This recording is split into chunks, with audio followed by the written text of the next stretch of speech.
Olá, boa tarde a todos vocês que estão aqui conosco, boa tarde aos que nos acompanham via redes sociais, Instagram, Facebook, YouTube.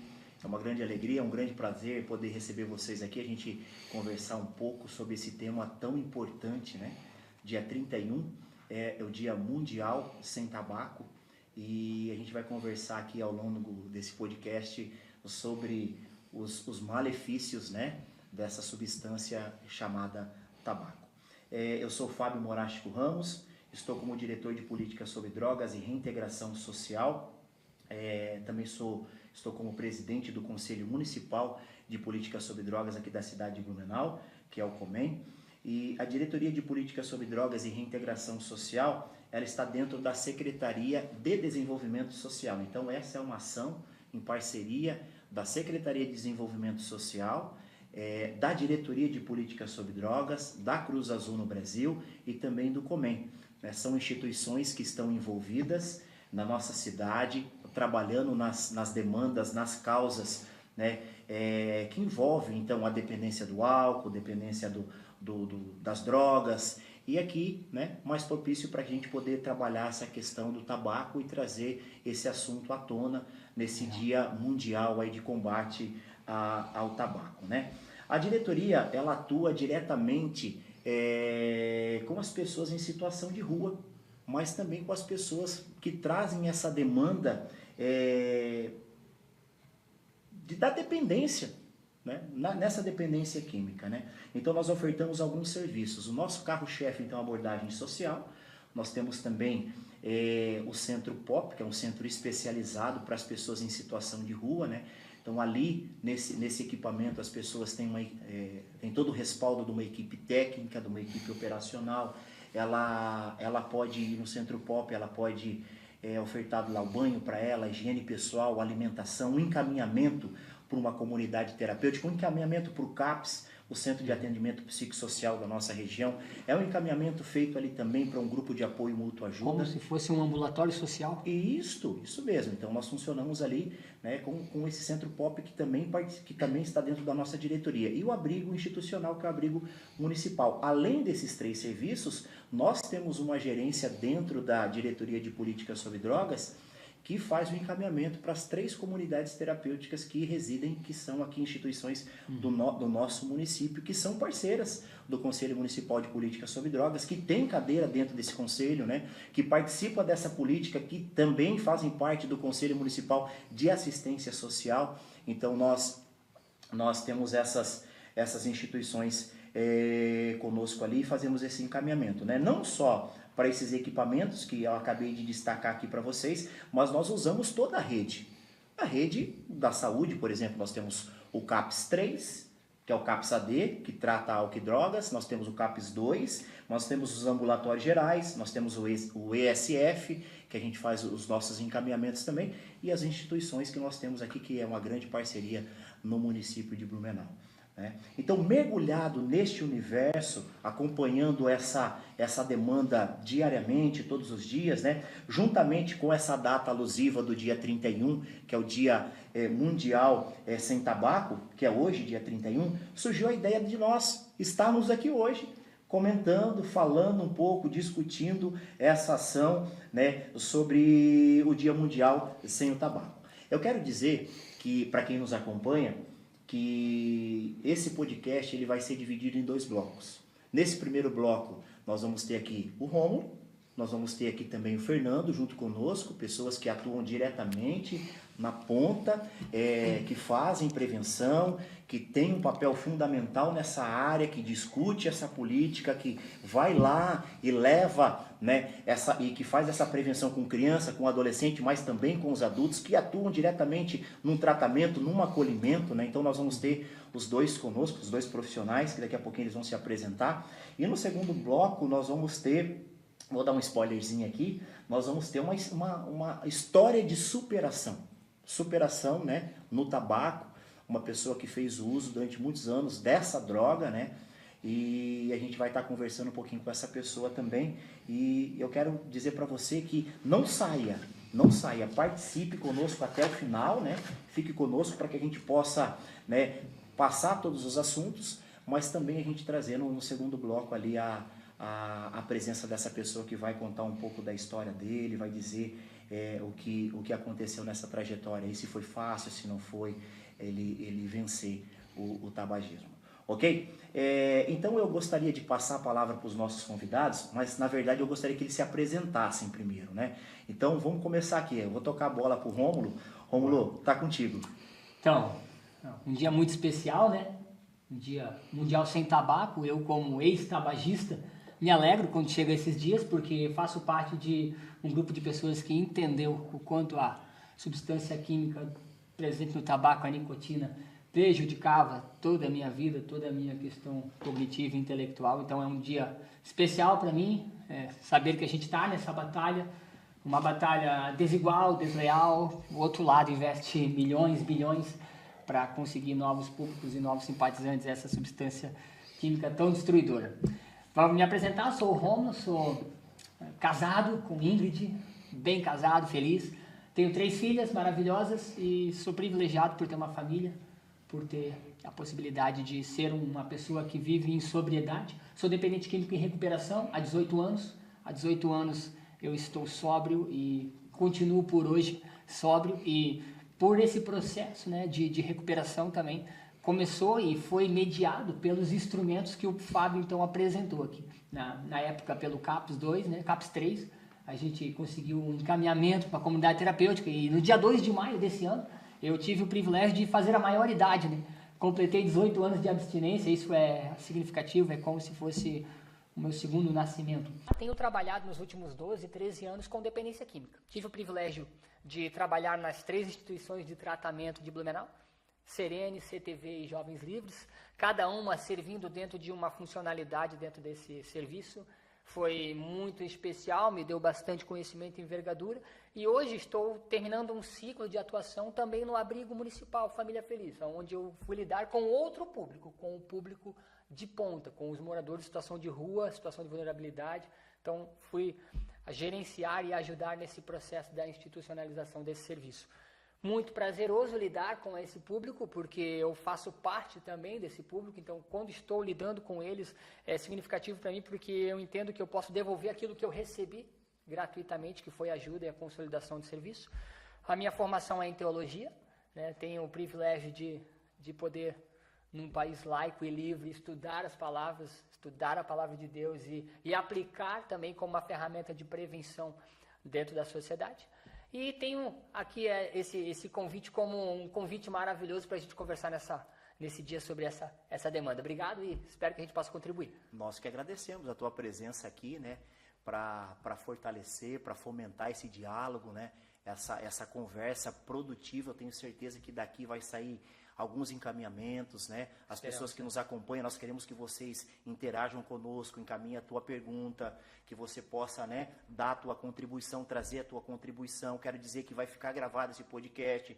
Se tu não está assistindo hoje, mas tu pode buscar nas redes sociais, que vão ficar lá nas redes sociais da CEMUDES, da Secretaria Municipal de Desenvolvimento Social, mas também vai ficar, né, nas redes sociais da Cruz Azul no Brasil. Então tu podes buscar qualquer horário, qualquer momento para assistir esse podcast. Muito obrigado, Rômulo. Valeu.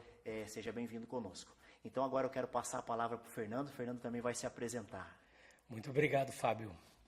Uma honra estar entre amigos, né? Pessoas que eu admiro tanto, né?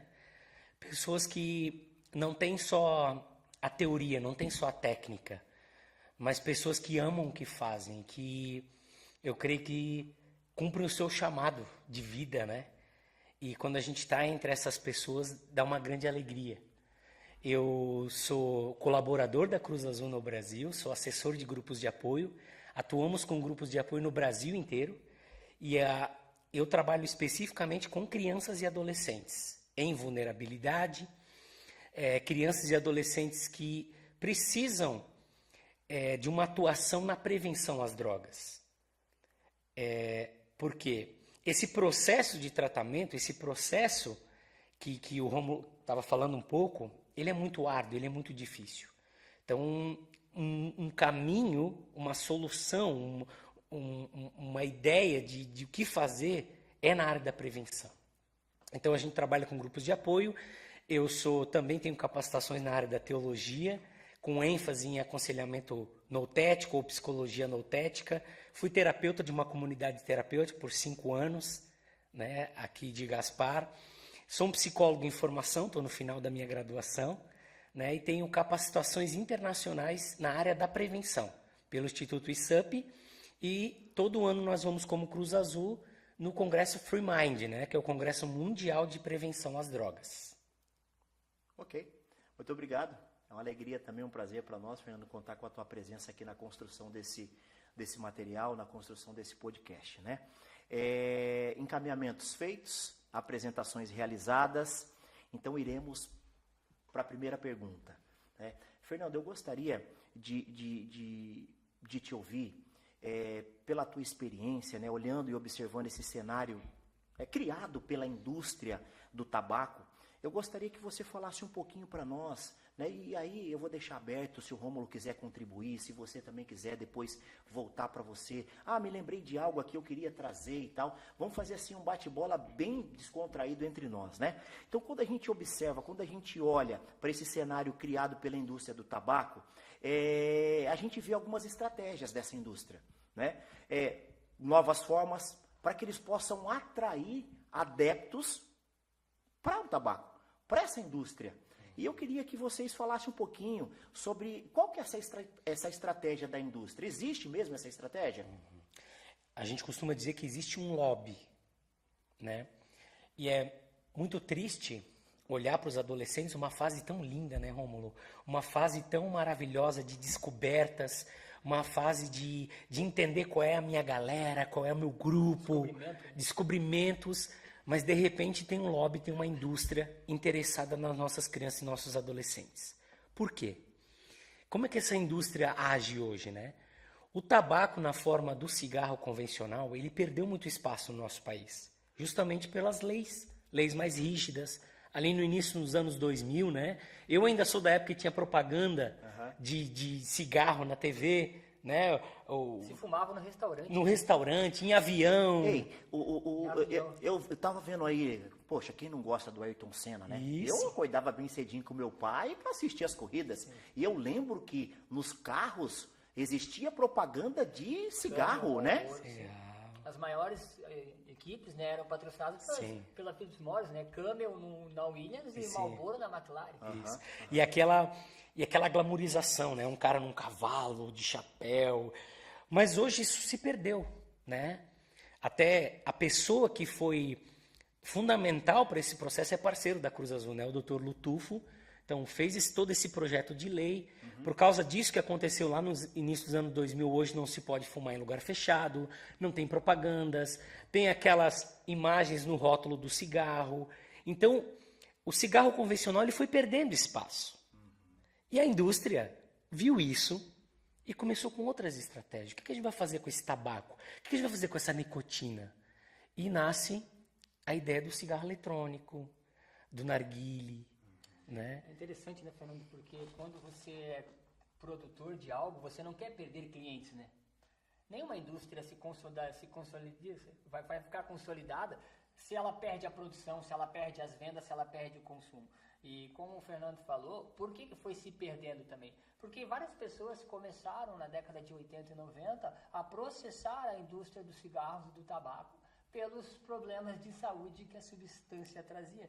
Então, existe uma geração que foi manipulada pela televisão, uma geração da década de 70, 80 e 90, que formava a sua opinião pautado no rádio, no jornal e na televisão. E essa geração, então, começou a envelhecer e começou a adoecer. E esse adoecimento fez com que ela criasse consciência para que as próximas gerações, os filhos e os netos, não fizessem o uso. O grande problema é que passou uma geração que não fazia mais uso e veio outra. E o que piorou esse cenário foi o advento da tecnologia de comunicação. Hoje, todos nós podemos ser comunicadores. Por exemplo, nós não estamos numa grande emissora de televisão, estamos aqui fazendo um conteúdo de grande valor e de riqueza, porque as tecnologias facilitaram isso. E a indústria entendeu essa brecha. Ela entendeu que ela conseguiria acionar e agenciar um novo público se ela atacasse realmente o canal de comunicação. E ela consegue se comunicar de maneira assertiva com os adolescentes, usando as mídias de tecnologia individual, as redes sociais. Então, se a gente perceber, uma das maiores ferramentas de comunicação dos nossos adolescentes hoje são as redes sociais. E falando em rede social hoje, claro, a gente tem muita informação em tempo real, muito rápido, né? Coisa acontece muito rápido. Em desinformação também, né? Informação verdadeira e fake news. Fake news, né? E agora, falando de fake news, o que se fala de cigarro eletrônico? É tudo verdadeiro ou existe um fake news por trás disso tudo? Porque, assim, um adolescente que chega em casa com dispositivo eletrônico, né? Um podzinho lá, né, que ele faz o uso, e ali também tem um teor de nicotina, ali tem, causa um malefício para esse adolescente. Ele pode engabelar, ele pode mentir, ele pode enganar o pai e a mãe. Existe um fake news ali? E outra, já emendando nessa primeira pergunta do fake news, é uma estratégia da indústria também esse fake news? Com certeza, e ele age através até de uma pesquisa científica, né? Ah, mãe, é só vapor de água, por exemplo. E num processo de prevenção, coisa muito importante. Prevenção não se faz falando do problema com foco no problema. A gente quer falar de vida, a gente quer falar... Só que a gente precisa, além disso, criar um vínculo com esse adolescente, mas também a gente precisa ter a informação. Principalmente com idades mais avançadas, a gente precisa passar essa informação. Questionadores, né? Então, vamos desconstruir algumas fake news aí. Por exemplo, essa ideia do vapor de água. Isso a gente ouve muito, né, Rômulo? A gente vai numa escola, é só vapor de água. Não é igual cigarro, certo? Vamos lá. Primeiro, se ingere muito mais dessa fumaça num cigarro eletrônico do que num cigarro convencional. Essa fumaça ingerida, ela é extremamente tóxica. Ela provoca problemas no aparelho respiratório, efizema pulmonar, câncer. Problemas circulatórios. Né? Aí o outro argumento do adolescente, que ele vai engambelar, a palavra que tu usou, né? Vai engambelar a mãe. Mãe, não tem combustão isso aqui.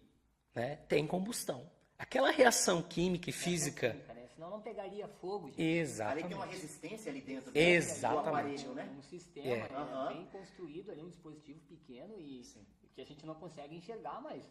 Ele está ali, há uma combustão inicial para ter vapor, senão não teria fogo. E olha só, uma combustão feita por metais pesados. Ferro, ouro, cobre, prata. Metais pesados que são as substâncias mais cancerígenas, é o top 1 das substâncias cancerígenas. Então, a gente precisa urgentemente passar essas informações para esses adolescentes, para essas crianças. E ainda no lobby... Para fechar essa ideia do lobby, né? Quais são os sabores? Quais são as essências usadas nesse? Aromatizantes e saborizantes, né? É cheiroso e gostoso. Gostoso. O que é? Chiclete. Ice, né? Ice. Chiclete. Tutti-frutti. Extremamente colorido. Sabe o que é legal, Fernando, nessa fala tua? Esse dispositivo de cigarro eletrônico, a gente acha que foi inventado agora, mas não foi. Ele existe desde a década de 60. É que naquela época não colou. A indústria de fabricação em massa de tabaco, de cigarro normal, ela é muito mais barata, é muito mais fácil de produção e os ganhos de lucros financeiros são muito maiores. Mas esse dispositivo é um velho dispositivo de tabaco, de fumar tabaco. O mesmo tabaco que é plantado, que o nono, né, antigamente fumava. Eu sou o neto de plantador de fumo, de rodeio. Eu cresci dentro dessa realidade, inclusive quando eu era, ironias, né, da nossa vida, quando eu era adolescente, tive o privilégio de vencer uma feira de ciências do município, né, há muito tempo atrás, o município fazia feira de ciências nas escolas, e eu fiz uma sobre o fumo, fui lá na cidade de Rodeio, onde é que eu morava, trouxe a folha de fumo, expliquei, né, na época não tinha tecnologia, era tudo com cartazes, feito à mão, e depois virei um fumante, né? Mas irônico. Mas entendi essa perspectiva. E esse mesmo fumo que o nono fumava é o mesmo fumo que hoje está dentro dos nossos aparelhos. Na essência. Na essência. E quando a indústria se repaginou ali no início dos anos 2000, ela veio como o cigarro eletrônico como uma alternativa para reduzir o consumo de tabaco. Ele surge, então, como uma fake news, né? Com estudos comprovando a eficácia do cigarro eletrônico para reduzir o índice de tabagismo, mas ele não fez isso, muito pelo contrário. Ele não reduziu o índice de tabagismo e ele criou uma lacuna para conquistar um novo público, que não teria interesse pelo cigarro convencional, por ele ter um odor horrível, por ele ser amargo, e ele não faz parte da logística da convivência. Na nossa época, como adolescente, né, existia toda uma estratégia, né, até aqui, né, tem as nossas camisas, né, só cabe uma carteira de cigarro, né, foi se pensado, toda a indústria ao redor do tabaco se adaptou para fazer com que aquele mecanismo fosse funcional. Agora acontece a mesma coisa, dissimulando. Mentiras com verdades mastigadas, contratam pessoas às vezes com um poder de influência muito grande, influenciadores das redes sociais. A música, né? A musicalização, eles usam artistas renomados do funk e do rap, fazendo o consumo de substâncias no vídeo. Aí você pensa... Glamour, né? Cria-se todo um status e um glamour.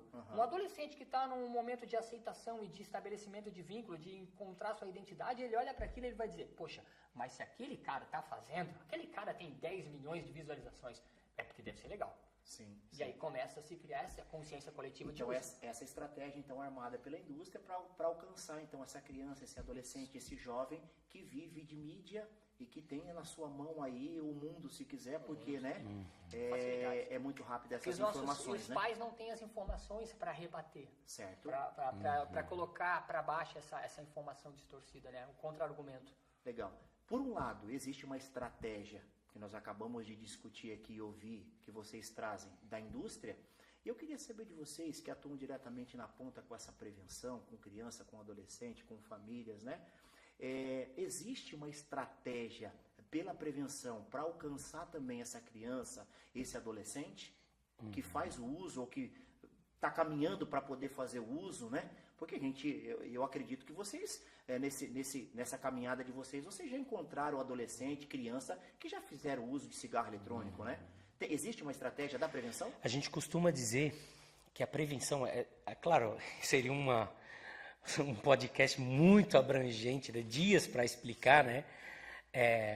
Como se faz prevenção, mas eu queria focar na ideia dos 3 Is, tá? Primeiro, identificação. A gente precisa criar um vínculo com esses adolescentes. A gente precisa ouvir. Nós estamos diante de uma geração que não tem ninguém para ouvir. Quer ser ouvida, né? Quer ser ouvida. Igual a nossa, quando nós éramos adolescentes, né? A ausência de alguém que nos ouvisse fez com que a gente fosse ser ouvido por pessoas que não tinham a informação correta para nos passar. O adolescente, ele está gritando, mas ele precisa de alguém que sente e que tem um olhar de amor sobre a vida dele. Né? Aí vem até uma questão teológica, né, Rômulo? Um olhar de amor, e não é qualquer olhar. Se importe, né? Um olhar que se importe, que estabeleça uma responsabilidade com o outro. Né? A gente está carente disso, de nós nos responsabilizarmos de maneira humana para com o outro. E quando vocês falam que ele precisa de amor, quando ele precisa dessa atenção, fator de proteção, né? Isso. Porque assim, eu vejo que na minha geração isso faltou muito, um fator de proteção dentro da minha casa. Eu também venho de uma família, se eu posso dizer aqui, em termos desestruturada pelo uso de alguma substância, inclusive do tabaco, mas do álcool também bem forte. Meu pai fez uso de álcool durante muitos anos. Meu pai faleceu com 39 anos de idade, 39, hoje eu tenho 48. Quantos anos a mais eu tenho que meu pai morreu muito novo. Ele tinha tudo pela frente, mas ele fazia uso de 2 substâncias que drogas lícitas que se comercializam aí na esquina, em cada boteco. Que são fáceis de ter, né? Um acesso fácil, né? Meu pai fumava compulsivamente, bebia. Então, esse fator de proteção eu não tive em casa e muitas das vezes eu desenvolvi o que meu pai já tinha desenvolvido, que passou para mim e que eu fui buscar lá fora, que eu fui buscar na dependência. Então eu vejo que esse fator de proteção também é falho, também não existe, né? Fábio, uma coisa interessante, o ser humano não lida bem com as suas carências, ele vai buscar a resposta em algum lugar. Nós não conseguimos lidar com as nossas carências, a gente vai buscar em algum lugar. Quando a gente tem uma natureza que precisa de algo para ser preenchida, a gente vai buscar nos lugares onde são mais propícios e mais fáceis de se encontrar. Se eu não encontro amparo, acolhimento, se eu não encontro informação, limites também, porque o amor, ele tem essa face que não se quer falar, o amor é responsável, ele estabelece limites. Se a gente não tem disciplina, isso, né? Ele vai buscar em outro lugar. E ele vai buscar, na nossa adolescência, na década de 90, nós não tínhamos tecnologia de informação, a internet estava nascendo, nós conversávamos na rua, a gente ficava até 8, 9, 10 horas na calçada conversando sobre a vida, e nesse convívio a gente, infelizmente, a gente era apresentado para um mundo de drogadição, de dependência química e de violência.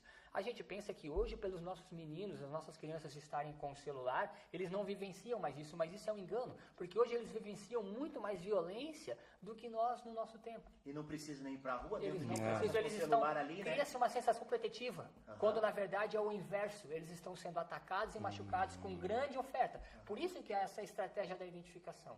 Ele precisa encontrar em mim alguém com que ele vai falar sem dolo. Os 3 Is. Os 3 Is. Identificação é o primeiro. Então, eu criei um vínculo. Aí ele tem um bom mediador. Essa é a palavra. A gente até se baseia na teoria do Vygotsky, dessa ideia da mediação, do meio. O que o meio faz com alguém? Então, num processo de prevenção, a gente quer ter um meio. Primeiro, ter um ambiente livre de drogas e depois onde ele possa expor. Olha, e o vapor? E aí? Vamos falar sobre isso. E o vape? E o pod? Vamos falar sobre isso. E aí começa a interação. Isso. O I da interação. Da interação. Uhum. Porque se eu só tenho informação, qual que vai ser o comprometimento meu com essa pessoa se daqui a pouco termina a informação e eu vou embora? E aí começa a interação. Ele já começa a entender, opa, essa galera não veio aqui querendo nos julgar ou criticar as nossas atitudes. Muito pelo contrário, eles vieram aqui criar e construir algo. A gente constrói algo junto com eles. Constrói juntos. A gente não traz algo pronto e entrega e vamos seguir essa linha. A pedagogia tecnicista, ela é assim, ela traz uma matéria, uma disciplina e ela aplica e as pessoas, elas são colocadas, se elas têm um aprendizado pautado numa prova, num exercício, e elas veem quanto eles adquiriram de conhecimento sobre aquilo que foi aplicado. A nossa temática é diferente, né, Fernando? A gente traz algo, mas a gente não traz algo pronto. A gente sempre traz algo para ser construído. Então, uma estratégia de prevenção baseada nos 3 Is, informação, identificação e a interação. Para que a gente possa alcançar esse adolescente, essa criança, esse jovem. Ele põe a mão naquilo que ele está fazendo, ele se sente parte, um protagonista. Ele é a intervenção em si. Isso mesmo. Correto. E existe... Ainda, só ainda na informação, é muito importante que também na informação tem essa ideia de construir juntos, certo? E é muito importante que nessa informação não conste uma questão muito importante, que é o moralismo. O moralismo ele não funciona na prevenção. Não é de cima para baixo, não é top-down. A gente vai estar no mesmo nível, conversando, construindo. Sem véus, né? E sem véus. Isso. E aí nesse processo, a gente vai desconstruir o que o senso comum está falando que é verdade. Sobre vape, sobre maconha, sobre as diversas... Porque eles vão lançar, né? Eles vão lançar as informações Isso. e a gente filtra elas, devolve como um questionamento para eles. Mas será que realmente é assim? De onde tu tirou essa informação? Quando vocês estão falando, eu consigo perceber que existe um vínculo criado entre vocês, que são os atores que estão indo lá, né? Mas com os atores de lá também, que são agurizados, adolescentes. E esse véu que o Rômulo falou agora, muitas das vezes, ele é criado no ambiente familiar. Onde a mãe, onde o papai, onde o avô, a avó não consegue tratar desses assuntos, se torna vergonhoso para uma mãe falar de sexualidade com um adolescente. Se torna vergonhoso para um pai falar com uma menina sobre a roupa que ela está vestindo, sobre o cigarro, enfim. Mas isso vocês conseguem trabalhar dentro de um projeto de prevenção, correto? Isso. Eu já escutei, Fábio, mães e pais chegarem no final de um semestre e falar assim, ó, eu não tenho como agradecer pelo que vocês fizeram, porque vocês me entregaram um filho novo. E a gente devolve para ela, não, ele sempre esteve ali. Sim. Ele sempre foi essa pessoa, só que a gente às vezes não estava olhando para ele com esses olhos. A gente não vai fazer mágica lá. Na verdade, a gente vai extrair de dentro dele aquilo que ele tem para oferecer e vai ajudar nesse processo. Diferente de lidar com prevenção com adultos. Porque tu já pega uma pessoa sistemática, organizada, cheio de parâmetros e de padrões de comportamento, e agora tu vai precisar desconstruir ela. Então, é totalmente diferente. Né? Tu não tem, às vezes, mais muita lacuna e muito espaço para semear algo dentro de uma pessoa que já tem convicções formadas. Ok.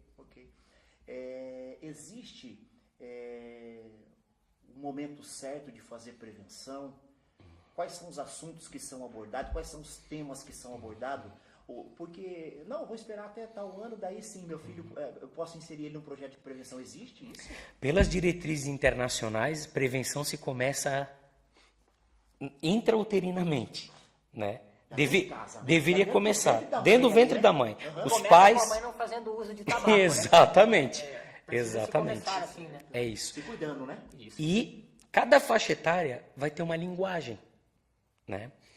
Por exemplo, com crianças, a gente nem fala um nome. A gente nunca vai, numa intervenção de prevenção com crianças, falar vape, falar narguile, porque talvez ele nem conheça. Criará curiosidade. Pode gerar uma curiosidade, exatamente. Então, cada faixa etária a gente vai abordar. E com o adolescente, que é bem a minha área, que é onde eu sou apaixonado, eu amo essa fase, eu amo estar com adolescentes, trabalho com isso há mais de 10 anos, né? Tem uma coisa bem diferente, assim, na prevenção com adolescentes, que é o uso do sarcasmo. Nós fomos todo ano nós estamos lá no Free Mind, né? Tu esteve conosco no último, né, Fábio? Muito bom participar. E o Dr. Crano, ou Dr. Crano, como a gente chama, né? Ele é um americano e ele é consultor da UNODC, ou UNODC, né? Que é o Escritório das Nações Unidas de Drogas e Crimes. É uma sumidade em comunicação assertiva com adolescentes. E é engraçado que a gente vai lá para ouvir um homem, né, uma sumidade técnica, e ele fala o seguinte: sabe o que vocês têm que usar? O sarcasmo. Comicidade. Tem que ser engraçado. Ser engraçado e não falar diretamente pro adolescente. Eu vou dar um exemplo. Cuidar Olha só. Para não passar pro campo do bullying, né? Mas usar o sarcasmo. Isso. Inteligente. Para chamar a atenção. Por exemplo, eu uso essa estratégia. Quando se fala de tabaco, quando se fala, por exemplo, do cigarro eletrônico, né? Eu falo o seguinte, sobre aquela ideia, né? Quais são as essências? Tutti frutti, abacaxi, hortelã, ice. E aí eu pergunto, quem eles querem? Quem essa indústria quer pegar como cliente? É o Valdir do boteco lá? Não. É os adolescentes. E aí, não sou eu que respondo, eles que respondem. Lembra? Interação. Aí eu falo assim, é verdade. Que bom que aqui, nesse grupo, ninguém está usando, mas a gente já sabe que tem uma galera usando. Que bom que aqui não tem... Ninguém usa, aqui ninguém usa. Todo mundo santinho. Eles começam a se olhar já, né? Um olhar para o outro, entregando. Vão se entregando. Isso. As meninas começam a olhar, porque o menino é mais... Isso. Claudinho. Tem alguns aqui que usam. E aí, olha só. Eu falo assim, é verdade. E essa indústria, com um pod, por exemplo, que é esse descartável, isso é um alerta para os pais, um pod daquele tem nicotina equivalente a 90 cigarros. Um adolescente ele pode usar isso em 1 dia, 2 dias. Olha o poder de dependência, o poder de viciar que tem. A gente precisa lembrar que tabaco tem nicotina, e nicotina gera dependência, é uma droga, infelizmente, uma substância química que vai gerar dependência. Sim. Eu tava dando uma olhada então nesses pod, né? E também tava dando uma olhada, uma conferida nos vape. E o vape ele tem um dispositivo que você pode aumentar A quantidade de nicotina no máximo. E você pode aumentar a quantidade de fumaça no máximo. Sim. E muitas das vezes o cara ele é desafiado. Vamos ver quem aguenta mais. Sim. Vamos fazer uma competição aqui. Eles fazem a apneia de nicotina, eles ficam sem respirar para depois usarem uma dose alta. E isso vai gerar até um problema respiratório, falta de oxigenação cerebral. Vai gerar o quê? Espasmos, desmaios. Aí a gente fala assim, certo, mas aqui não, todo mundo bem, aqui nesse grupo, show de bola, mas tem uns patinhos aí fora, uma galera caindo que nem uns patinhos. Eu falo, o caçador ele está só mirando aqui, ó. Aí o patinho da lagoa passa e ele, pau! A indústria pegou mais um. Por quê? Possivelmente, esse adolescente, o teu filho, o meu filho, ele pode ser um escravo dessa indústria por uma vida toda. Olha como é grave isso. Uma coisa cara, é caro, é difícil manter um vício desse. É difícil. Outra coisa que a gente trabalha muito no sarcasmo é a ideia seguinte. O que acontece, os garotão, né? Aí estão nesse processo de achar a menina, e a gente faz votos que... É isso, que encontre, hoje se fala, né, o jogador, né? O jogador. Eles falam o jogador cara. A gente faz votos que acha uma pessoa especial e acha uma esposa idônea, né? Mas a galera chegou na fase de namoro e tal. Essa fumaça que ingere, ela atrapalha o aparelho circulatório. E as extremidades do corpo ficam vulneráveis. Na hora eles já ganham a cena. Hora eles já começam as meninas já começam a olhar. Os meninos têm uma extremidade do corpo que as meninas não têm. Certo. Qualquer tipo de fumaça ingerida gera impotência sexual. Mas repetindo, aqui ninguém... Aqui não tem problema. Não. Todo mundo aqui é viril, né? Por quê? Prevenção é fazer pensar, Fábio. A gente, irmão, não adianta querer ser moralista, querer falar de medo, usar medo, usar... Porque essa era a estratégia anterior, né? Isso, a estratégia não funciona. Que fazia uma propaganda com um pulmão podre em cima da mesa e tentava assustar. Ninguém se assustou com isso. Não, muito pelo contrário, se pegou nojo, mas nojo não gera consciência coletiva. Correto. Nojo não gera, então. Pessoal, e você que nos acompanha aí também, né? Lembrando que no próximo bloco teremos uma história sensacional, fantástica de superação do tabagismo. Fiquei sabendo, né, que o pedido talvez de um filho, pedido de uma filha, ele pode fazer toda a diferença, né, na vida de uma pessoa. Então peço que vocês nos acompanhem, fiquem até o final.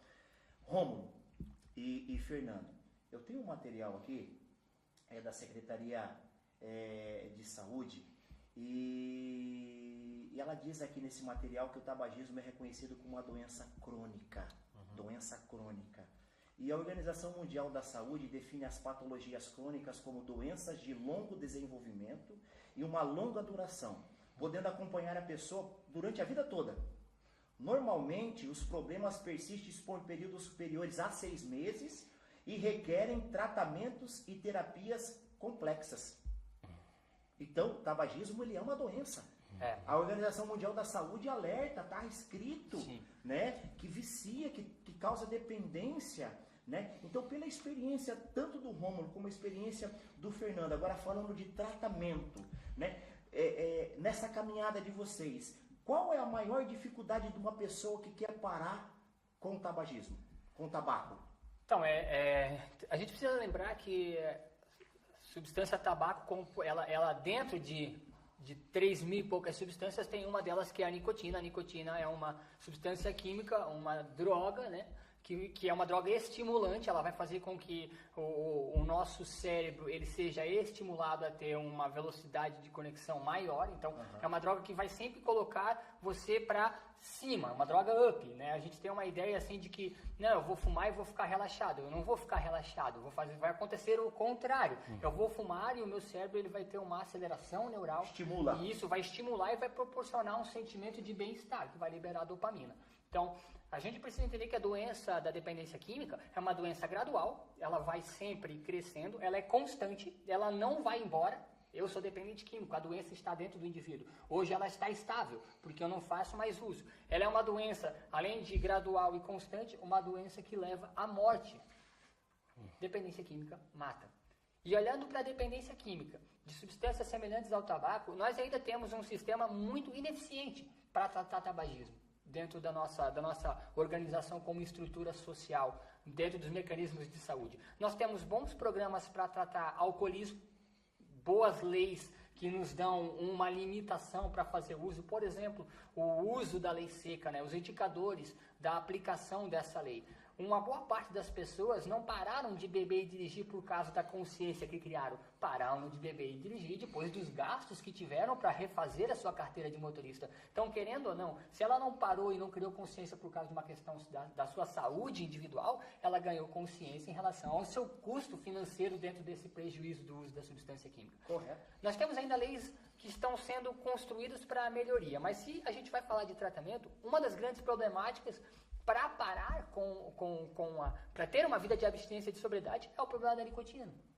A cada 10 pessoas que entram, isso é da UNODOC esse dado, que entram dentro de uma instituição para fazer tratamento para dependência química de álcool e demais drogas, inclusive tabaco, 10 delas, das 10, 7 são fumantes de tabaco. E das 7, apenas uma termina o tratamento, porque as outras 6 não conseguem ficar durante o tratamento pela fissura e o desejo de fazer uso do tabaco. Então, o tabaco, infelizmente, ele é uma das substâncias químicas mais difíceis de ser tratadas pela sua influência social, pela sua facilidade, pela sua aceitação como sociedade e também pela questão neural, né? Ele trabalha diretamente no sistema nervoso central e faz com que a gente tenha aquela sensação de bem-estar e de prazer instantâneo. Então é uma droga difícil de ser deixada. Muito difícil. E os nossos mecanismos de tratamento ainda, eles são ineficientes para esse tipo de situação. Nós temos hoje, dentro da nossa rede de saúde, um acompanhamento a pessoas que são tabagistas e querem parar.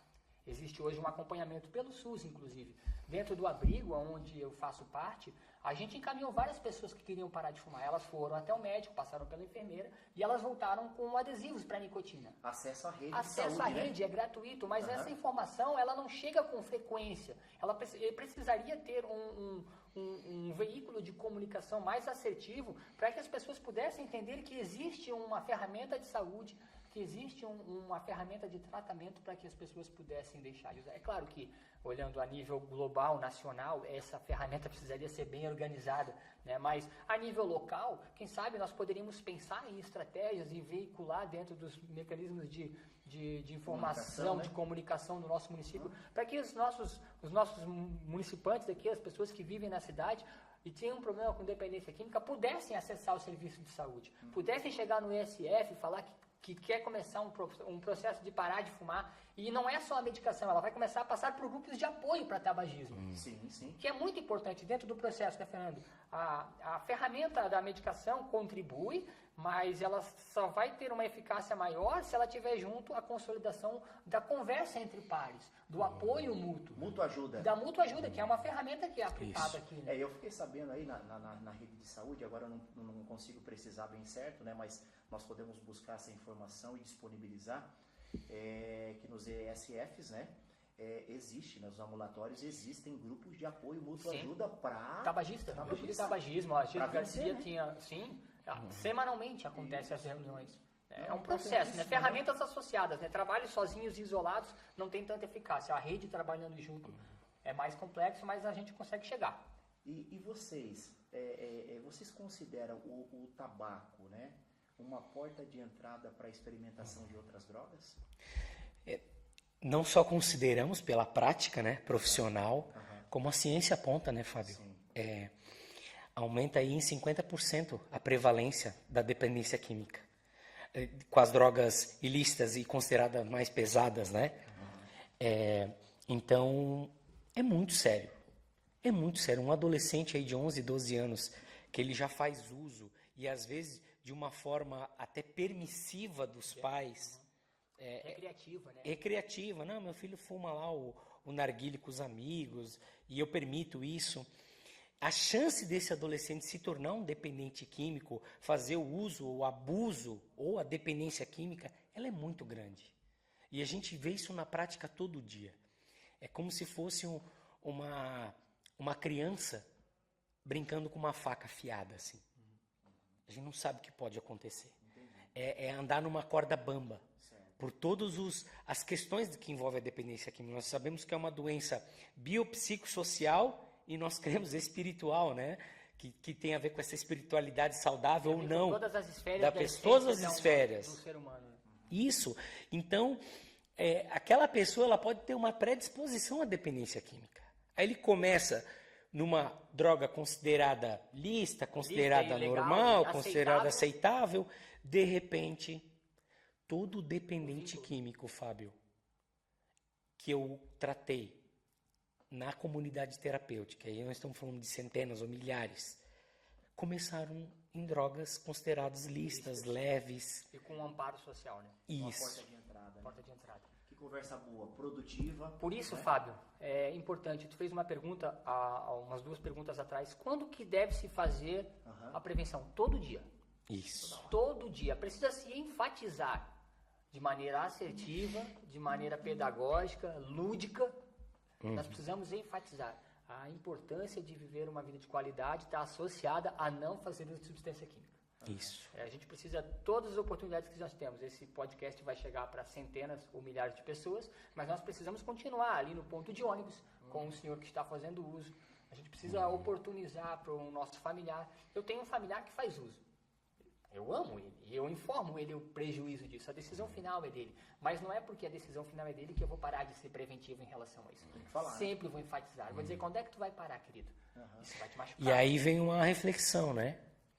Nós estamos falando, como Cruz Azul, como vários aspectos da rede, né? A gente está enfatizando, a gente está vivendo isso.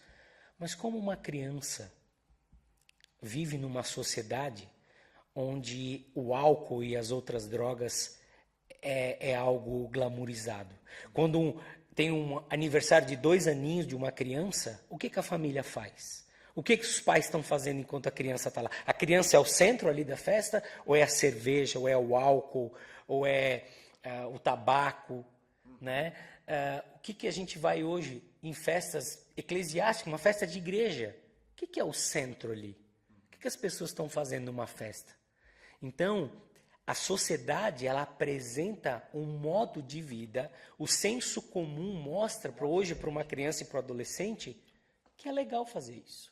É lícita. Que é lícita. Continua. É normal. É normal. Tem incentivo fiscal, inclusive, para algumas substâncias químicas no nosso país. Isso é O um lobby fato. é grande, né? É muito grande. A gente tem uma guerra difícil. Certo. Mas vamos lá, né? Vamos lá. Eu não desisto. Eu É não uma desisto. missão de vida, né? Consegue visualizar várias pessoas que venceram. Isso, Isso nos motiva cada vez mais. Mas eu quero dizer para vocês que é uma conversa muito boa, produtiva, explicativa, com muito conhecimento, com muitos encaminhamentos e dados que foram apontados aqui. Porém, todavia e entretanto, nós precisamos terminar. Show. Esse bloco, né? Esse bloco só. Calma. Teremos aí mais um bloco, né? Mas eu queria passar O Fábio é pra bom, vocês o Fábio é ainda, bom, né, sim, cara? Eu Nossa. queria passar para vocês ainda as considerações finais de cada um de vocês. Né? Vai tirar no palitinho? Não, Pode? fica à vontade. Não, por favor, Romulo. Não, primeiro É. as pessoas da casa Tá falam bom. as ordens. Fernando, por Tá favor, consideração final. Isso.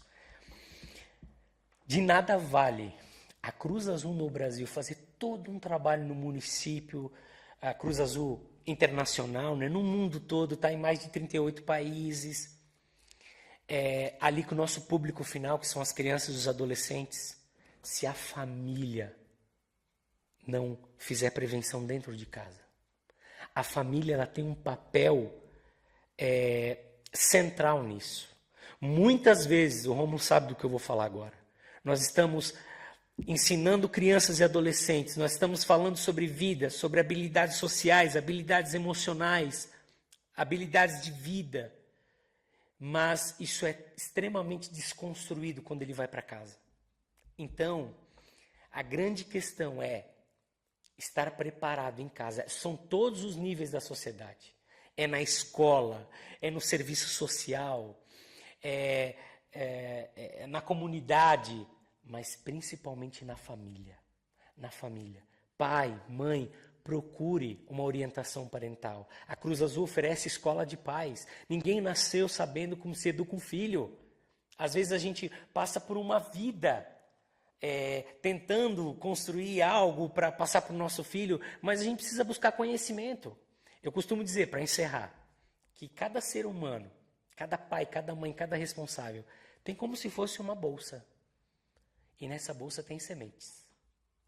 Mas normalmente, a semente que eu acesso aqui, eu recebi da minha família, do meu pai, da minha mãe, do meu responsável. E muitas vezes, para essa sociedade de hoje, a gente vasculha na nossa bolsa sementes de amor, sementes de vida, e não encontra nada, porque mudou muito, a geração mudou muito. A gente precisa buscar conhecimento, a gente precisa buscar ajuda. Mas Deus pode encher a nossa bolsa. Essas sementes de amor, e eu como um pai de um menino de 12 anos, eu da mesma forma, eu reviro a minha bolsa, e às vezes não encontro essa semente. Mas a gente pode buscar em Deus essas sementes de amor para derramar sobre uma geração que está sofrendo. Nós estamos diante de uma geração difícil. Eu fui num curso agora e a palestrante usou o termo, a gente está num mundo feroz. E a gente tem que ter uma resposta urgente. Excelente, eu não vou ser redundante aqui porque eu faço das palavras do Fernando as minhas. Eu acredito que nós podemos falhar em várias áreas da nossa vida, mas nós não podemos falhar como formadores de opinião dentro de casa. Nós precisamos entender que se você é pai, mãe, você tem uma responsabilidade para com o seu filho. E essa responsabilidade não perpassa pelo âmbito do discurso, e sim pelo âmbito das atitudes. Suas atitudes vão impactar diretamente a vida delas. Então aproveite as oportunidades que você tem. Passe tempo de qualidade com seu filho. Desconstrua aquilo que a sociedade tenta construir e crie laços, vínculos e memórias para ele. Porque são essas coisas que vão fazer a diferença no dia que os convites chegarem. No dia que as oportunidades aparecerem, ele vai ter convicção, ele vai olhar para dentro de si, ele vai perceber que não foram injetadas ideias dentro dele, foram injetados valores, e esses valores não são negociáveis. Que você possa ter êxito nesse processo e que a gente possa continuar acreditando que é possível sim vencer esse fantasma que não é invisível. Tem cara e rosto. É tabaco e ele fede. Obrigado, Rômulo, obrigado, Fernando. É uma honra e uma alegria poder contar com vocês na construção desse podcast. Show. Lembrando que nós vamos fazer um pequeno intervalo, nós vamos voltar para o próximo bloco, vai estar fantástico também o próximo bloco. Lembrando que esse podcast é construído em parceria pela Secretaria de Desenvolvimento Social, CEMUDES, pela Diretoria de Política sobre Drogas, com a participação aí, né, bem presente da Cruz Azul no Brasil, e nós agradecemos a todos que fazem parte, que estão nesse projeto podcast Dia Mundial Sem Tabaco. Muito obrigado, até daqui a pouco. Será que existe esperança para um dependente químico? Podemos perder tudo nessa vida, mas quando ainda temos a esperança, ainda temos muito. Pode ser que a dependência química tenha te deixado assim, mergulhado num poço sem esperança, sem fé e muito desanimado. Talvez isto que você está ouvindo nem cabe a você, mas é o que muitos dependentes químicos sentem agora, nesse momento. Dependência química é uma doença sem cura, mas tem tratamento e com muito esforço é possível alcançar uma vida de sobriedade. Conheço pessoas que depois de muitos anos, entre idas e vindas de acolhimentos, estão muito bem. E ainda assim, querido, talvez o seu problema não seja a dependência química, mas o sentimento hoje seja o mesmo. Mas já dizia o rei Salomão, acredite, enquanto há vida, há muita esperança.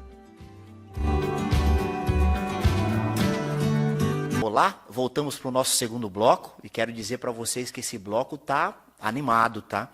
A gente vai ter uma história de vida aqui que eu quero compartilhar com vocês, né? Na verdade, a pessoa nós convidamos e ela vai poder compartilhar com vocês. Mas antes de apresentarmos o nosso próximo convidado, o César, o Dr. César, eu gostaria de trazer a título de informação que esse podcast, então, ele está sendo realizado em parceria através da Secretaria de Desenvolvimento Social, CEMUDES, a Diretoria de Política sobre Drogas e Reintegração Social, e em parceria com a Cruz Azul no Brasil e também o COMEN, o Conselho Municipal de Política sobre Drogas. Eu tenho aqui na minha mão um folder da Diretoria de Política sobre Drogas. E dentro desse folder, nós destacamos os 4 serviços que você pode acessar dentro da Diretoria de Política sobre Drogas. Nós temos abordagem social, que faz parte da Diretoria de Política sobre Drogas. Então, se você tem uma pessoa que está em situação de rua, perto da tua casa, perto da tua empresa, uma pessoa até mesmo que você conheça, que talvez por uma quebra de vínculo familiar, pelo uso de droga, de alguma substância, se colocou em situação de rua e você conhece essa pessoa, sabe onde ele fica, você pode entrar em contato com a abordagem social através do telefone 156, opção 2, e conversar com a abordagem social e falar para a abordagem social que tu precisa dessa ajuda, precisa do serviço da abordagem social, porque tem uma pessoa em situação de rua, passa o endereço, não precisa se identificar, mas se quiserem se identificar, melhor ainda, para que a gente possa criar um vínculo contigo, conhecer qual que é a história dessa pessoa que está em situação de rua, e nós vamos até o local para que a gente possa ofertar os serviços que nós temos aí dentro da nossa diretoria, que são os outros que eu quero dizer para você que nos acompanha. Então, dentro da diretoria de política sobre drogas, nós temos também o Centro POP, que é um centro de referência especializado para a população em situação de rua. É um serviço destinado a jovens, adultos, idosos e famílias com vínculos familiares fragilizados ou rompidos, que estão em situação de risco pessoal e social, que utilizam os espaços da rua, né, como forma de moradia e de sobrevivência de forma temporária ou permanente.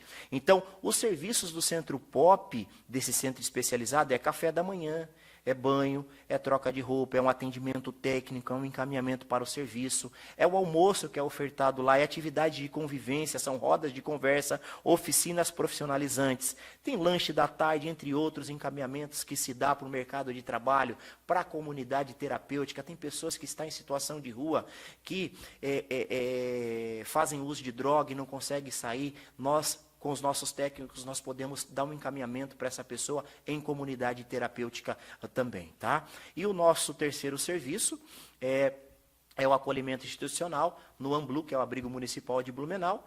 É a pessoa que precisa ajeitar a tua vida, que precisa dar um encaminhamento na vida, que está em situação de rua, então nós acolhemos no abrigo e nós damos todo o suporte com uma equipe técnica, com uma equipe operacional e ofertando todos esses trabalhos que a gente tem divulgado e falando para vocês. E o quarto serviço que nós temos dentro dessa diretoria é o encaminhamento para as comunidades terapêuticas através do Conselho Municipal de Política sobre Drogas, através de um fundo específico que é o FreeMind, né? Nós temos um fundo onde nós temos parceria com 3 comunidades terapêuticas em Blumenau. Então, a Secretaria de Desenvolvimento Social, ela conta com muitas parcerias e essa é um dos serviços que nós contamos com a parceria dessas comunidades terapêuticas, onde acolhe pessoas que têm um problema na área do álcool e das drogas. Público masculino, mas o público feminino também. Então, 156 opção 2, abordagem social, ou 3381-2285 é o telefone da nossa diretoria. Tá ok? Vamos lá, para o nosso segundo bloco, começando agora. E nós temos a honra de receber nesse podcast uma pessoa ilustre, o doutor Luiz César Carpen. Vou pedir para o doutor se apresentar. Se apresenta, por gentileza. Boa tarde, Fábio. Boa tarde. Boa tarde, telespectadores. Para mim é um imenso prazer poder colaborar com esse projeto, né, de utilidade pública, onde agora, dia 31 de maio, aí, está descrito o Dia Mundial Sem Tabacos, né? Aí uma promoção aí da Cruz Azul do Brasil, né, em parceria com a CIMUDES e a Prefeitura de Blumenau. Ok. Muito obrigado, seja bem-vindo. Para nós é uma honra, como eu falei para o senhor, recebê-lo, compartilhar essa experiência de vida que o senhor vai trazer daqui a pouquinho para nós. Doutor César, eu estava lendo esses dias uma informação bem relevante a respeito do fumo passivo, né? Ou algumas pessoas dizem aí o fumante passivo, né? Então eu me deparei com uma informação que eu fiquei bem assustado. Diz que as crianças são as mais afetadas por esse fumo passivo. Ela aumenta a incidência da pneumonia, da bronquite e o agravamento da asma. O que é esse fumo passivo ou fumante passivo, né? São os não fumantes que ficam sob a exposição da fumaça do tabaco, que ao respirar essa fumaça corre o risco de desenvolver as mesmas doenças causadas pelo fumante ativo.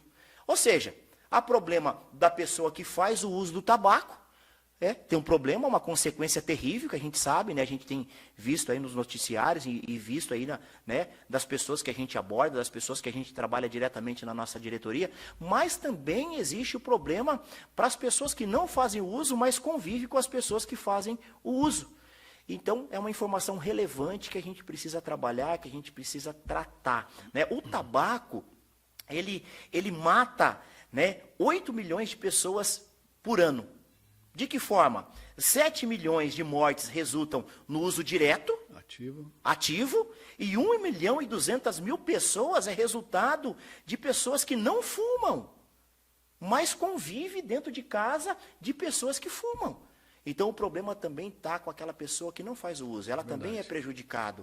Então, a título de informação, uma informação muito importante para todos nós aqui, que nos acompanham nesse podcast. Quero dizer para vocês que vai ficar gravado esse material, esse podcast. Pode nos acompanhar depois, assistir, divulgar, mandar a tua questão, mandar a tua pergunta, compartilha com as tuas redes sociais. Esse podcast ele vai ficar gravado para que a gente possa usar futuramente esse material. César, fizesse uso de tabaco durante quantos anos? Bom, Fábio, antes de mais nada, eu gostaria de me apresentar. Certo. Né? Quem sou eu, da onde eu venho, né? Para poder a gente colaborar de forma mais abrangente nesse assunto. O que você falou e tem razão, a gente tem acompanhado nas mídias sociais, aí, televisivas, falada, escrita, né? Com referência aí ao fumante passivo. Né?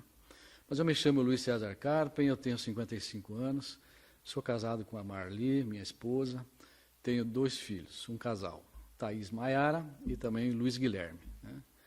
A Thaís está com 30 anos e o meu filho caçula, 23 anos. Nessa situação aí do fumo, na parte passiva, né, os meus filhos conviveram comigo, infelizmente, nessa fase da minha vida, quando eu fazia uso do tabaco. E muitas vezes havia um apelo, na época da minha filha, a Thaís, né, com referência a esse assunto. Né? E a gente, às vezes, não denota, né, que o passivo, às vezes, é tão quanto prejudicial, né, ao ativo, né, porque acaba respirando, né, aquela fumaça, aquele odor, né, do tabaco. Tá Correto. Certo? Dentro desse contexto do fumante passivo, eu acho que a consciência, né, de quem faz uso do tabaco precisa ser diuturnamente, né? Sempre você tem que estar ativo nesse pensamento. A ideia é parar, né? Mas desde que você tenha um apoio, né? Quando você não consegue fazê-lo individualmente. Correto. E nessa trajetória tua, foram quantos anos fazendo uso do tabaco? Eu usei mais de 20 anos. Mais de 20 anos. Isso. Eu sou da época, Fábio, que se você não fumasse, você era excluído da sociedade. Então, eu sou da década aí, tenho mais de 50 anos, né? Eu tenho conhecimento de causa, né? Sim. Dos meus amigos, de uma roda de amigos de 10, 8, 9 fumavam. E se você não fumasse, você não entrava na roda de amigos para conversar. Né? Certo. A mídia fazia propaganda, né, insertiva, né, de convencimento para, se você não fosse fumante, que você aderisse. Uhum. A minha família, nós somos em 4 irmãos, né, pai e mãe. Né? Uhum. Só um que não fumou. Né? Então, todos passaram pelo vício, né? Ainda tem um irmão ainda que fuma, né?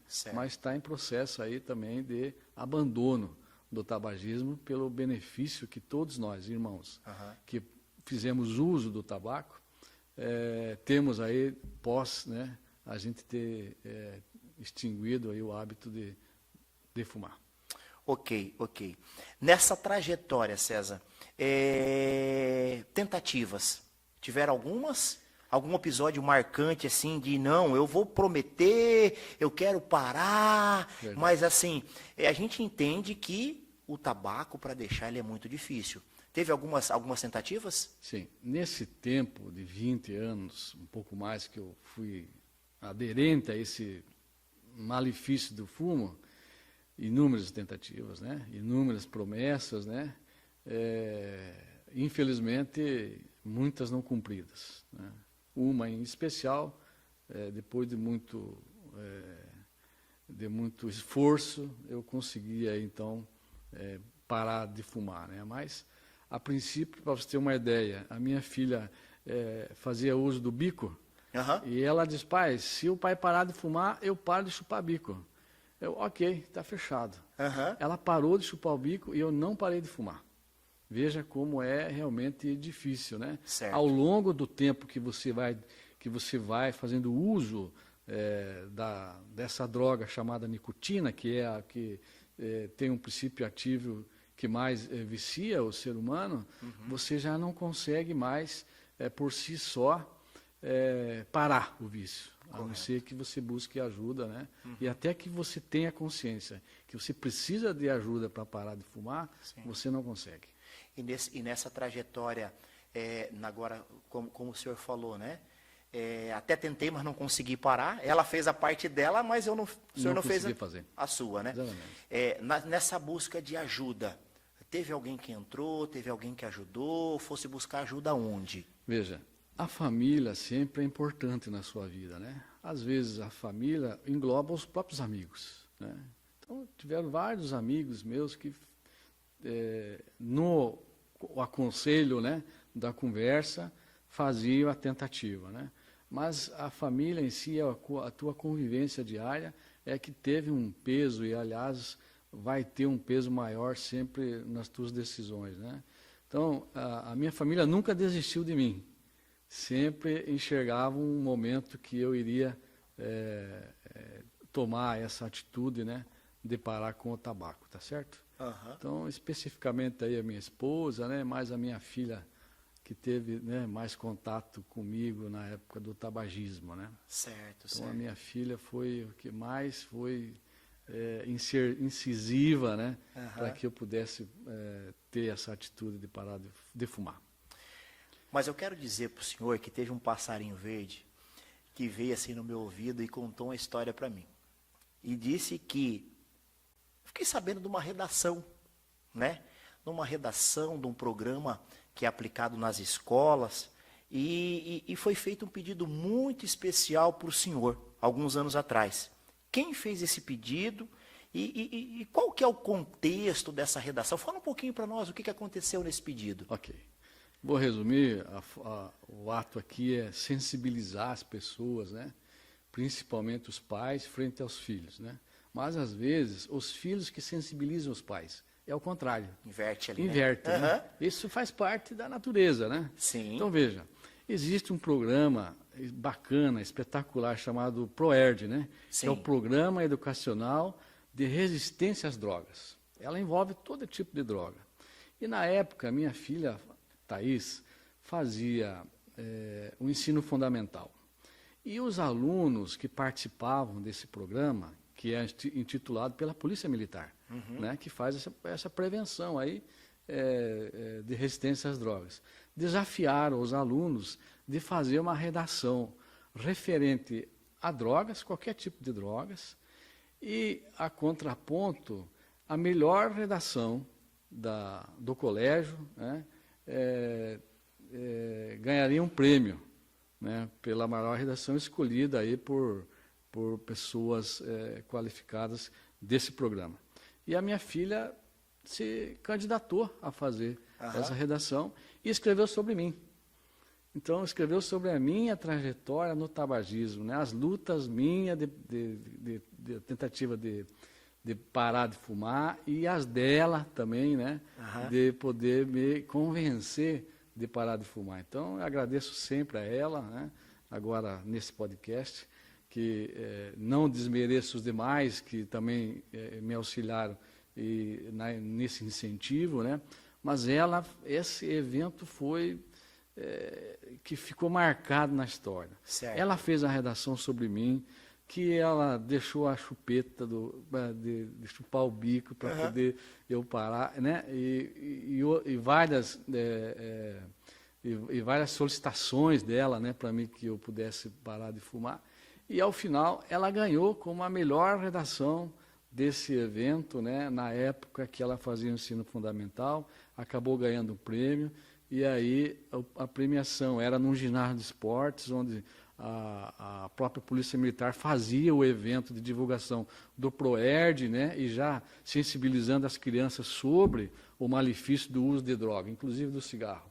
E aí, como ela foi vencedora desse evento, dessa redação da época, então ela foi convidada a fazer a leitura em microfone, em voz alta, para que todos pudessem ouvir. E ao final ela disse, olha, essa história, eu até me emociono, porque essa história é do meu pai.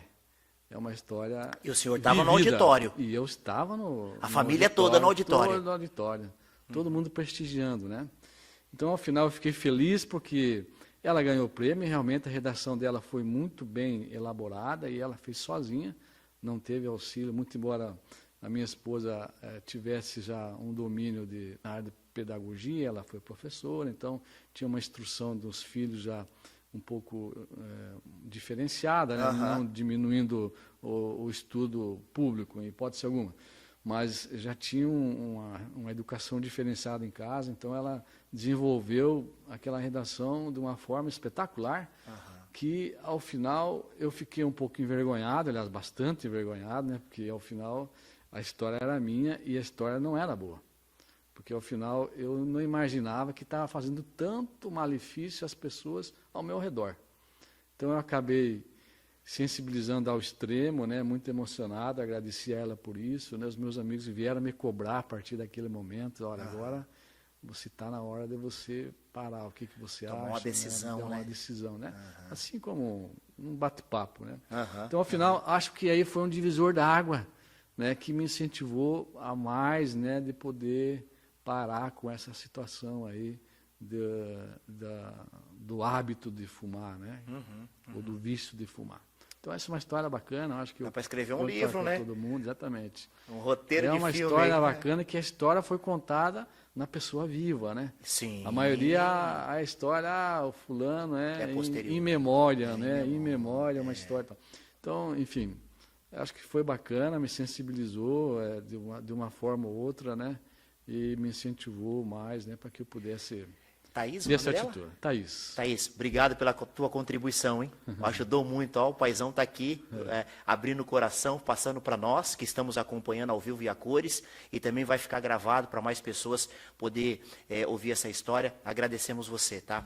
Que história fantástica, né, César? Verdade. Superação, Verdade. determinação, e numa visão familiar, de uma filha que está presente, que vê a luta, as tentativas. Pô, o papai falou que vai conseguir, mas não consegue, e aí a gente vai, né, ficando frustrado, e promete, não consegue, mas que legal, fantástica a história. E nesse processo todo, né, de parar, teve um uso de remédio, medicamento, teve alguma coisa envolvida ou não? Fábio, funciona assim, né? Os fumantes sabem que talvez o que eu vou falar. Quando você começa com o vício, você começa com a brincadeira, né? Então, na minha história falando, né? Uma carteira de cigarro para mim dava para uma semana e meia, né? De repente eu me vi uma carteira a cada um dia e meio. De repente, dependendo dos ambientes, a gente consumia uma carteira por noite de cigarro. São 20 cigarros, né? Então, veja, ao longo do tempo, você vai se tornando tão dependente da droga, do tabaco, que você já não consegue mais parar de fumar. Eu parei inúmeras vezes de fumar, nesse período de 20 anos. Certo. Conseguia sozinho, sem nenhum problema. Parava 1, 2, 3 meses, depois voltava na brincadeira, num bate-papo, ou num churrasco, alguma coisa nesse sentido. Depois fumava, parava de novo e assim foi. Até que ao final desse tempo aí todo, eu já não conseguia mais parar de fumar sozinho. Tive que buscar ajuda. Certo. E como é que faz você buscar ajuda? Primeiro você precisa ter a consciência que você precisa de ajuda. Porque se você tentar ser o machão, que você consegue sem ninguém te ajudar, que você vai conseguir mais uma vez sozinho, até você tenta. Mas no primeiro vento que sopra diferente do norte, já vai te dar aquela vontade, você já vai querer fumar de novo. E é difícil. Então o que eu fiz? Procurei ajuda médica. Correto. Procurei ajuda médica de um médico amigo meu, doutor Marcelo, aqui de Timbó. Ele é uma pessoa espetacular, já me acompanha de longa data. Pedi a ele um auxílio, né, técnico e médico, né, para que eu pudesse parar de fumar. Logicamente que incentivado pela minha esposa, pelos meus filhos, né? Correto. Já que eu estava com a dificuldade de parar agora sozinho, sem ajuda de medicação. Então, eu comecei a tomar um remédio receitado por ele, né, chamado BUP, B-U-P. BUP. BUP. Esse é um remédio que o doutor falou para mim nas seguintes palavras: olha, Você vai parar de fumar fumando. Eu fiquei estranho com essa afirmação dele, né? Mas qual que é a lógica disso? Quando você interrompe de forma abrupta o vício, a tendência e a possibilidade de você voltar a consumir o cigarro é muito maior. Que a vontade tua vai ser muito maior do que aquela de deixar de fumar. Correto. Então, eu comecei a administrar, seguir as orientações médicas, né? Da quantidade de comprimidos que tinha que tomar. Em 90 dias eu pararia de fumar. Então, me conscientizei do prazo e busquei uma estratégia para me ir diminuindo o tabaco, tá certo? De 10 cigarros por dia, de 15 cigarros por dia, de olha, só vou fumar 10. Amanhã, semana que vem, eu vou fumar 7, depois da manhã eu vou fumar 5, e assim fui diminuindo. Certo. Até que um dia, continuei tomando remédio, tá certo? Fumando e continuando remédio, porém em dose menor. Até que um dia, disse, olha, eu vou só fumar um antes do almoço, hoje. Mas se eu conseguir fumar, ou não fumar esse um antes do almoço, eu não fumo depois do almoço. É uma possibilidade que eu tenho de parar de fumar. Exatamente o que aconteceu.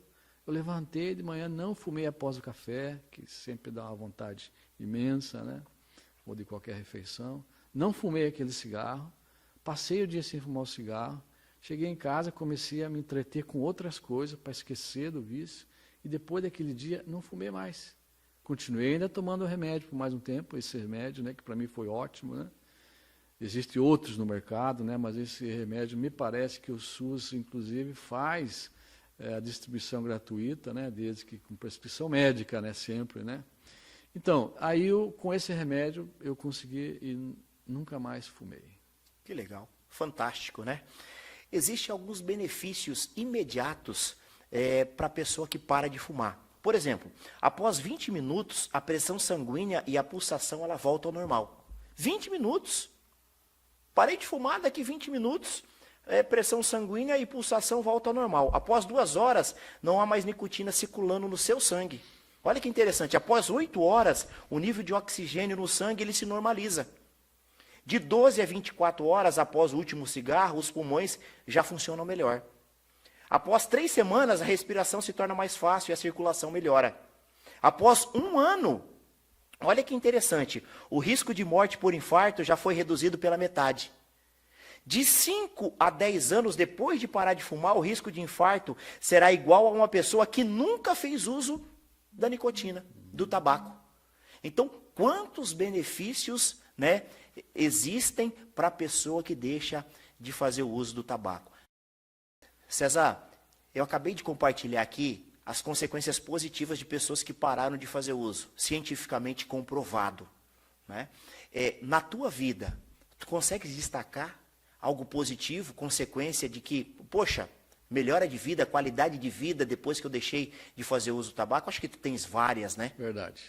Olha, Fábio, você bem falou, cientificamente comprovado, né? E também eu estou aqui para comprovar e para dar o relato, né? Veja, eu tenho feito regularmente caminhadas, por exemplo, né? Caminhadas 1 hora, 2 horas. Não tenho tanto cansaço como eu tinha quando eu fumava. Aliás, quando eu usava o tabagismo, eu nem tinha vontade de caminhar, de fazer algum esporte. Então, hoje eu jogo futebol, né? Jogo futebol regularmente, semanalmente. Aí, Nós vamos convidar para o próximo jogo nosso, hein? Eu corro aí 1 horinha, logicamente que às vezes ando um pouco dentro do campo, né? Mas a gente tenta, né? Jogar. Verdade. Mas você já tem um pouco mais de resistência. Certo. Outra coisa, o paladar, né? O paladar, o odor do teu corpo, né? Da tua roupa, do teu cabelo, quando você levanta, as pessoas estão próximas de você já consegue perceber, não é certo? Então você consegue sentir o sabor da comida, né? Da bebida que você toma. Qualidade de vida. Então, qualidade de vida é extremamente excepcional. E financeiramente também, né?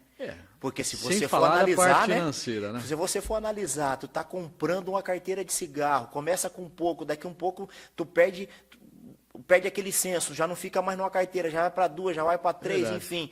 O quanto que não se se gasta financeiramente, né, com essa substância, né? Às vezes as pessoas deixam de comprar talvez 1 litro de leite para o filho para comprar uma carteira de cigarro, porque o vício é tão incisivo na pessoa que ela não consegue ser diferente. Entendi. Então, eu acho que deixar de fumar, parar de fumar, é a melhor ideia que você tem se você é fumante. Muito bom. César, se você tivesse frente a frente com uma pessoa hoje que faz o uso da nicotina, né, um tabagista, para aconselhar essa pessoa, né, e talvez ele nos acompanhe,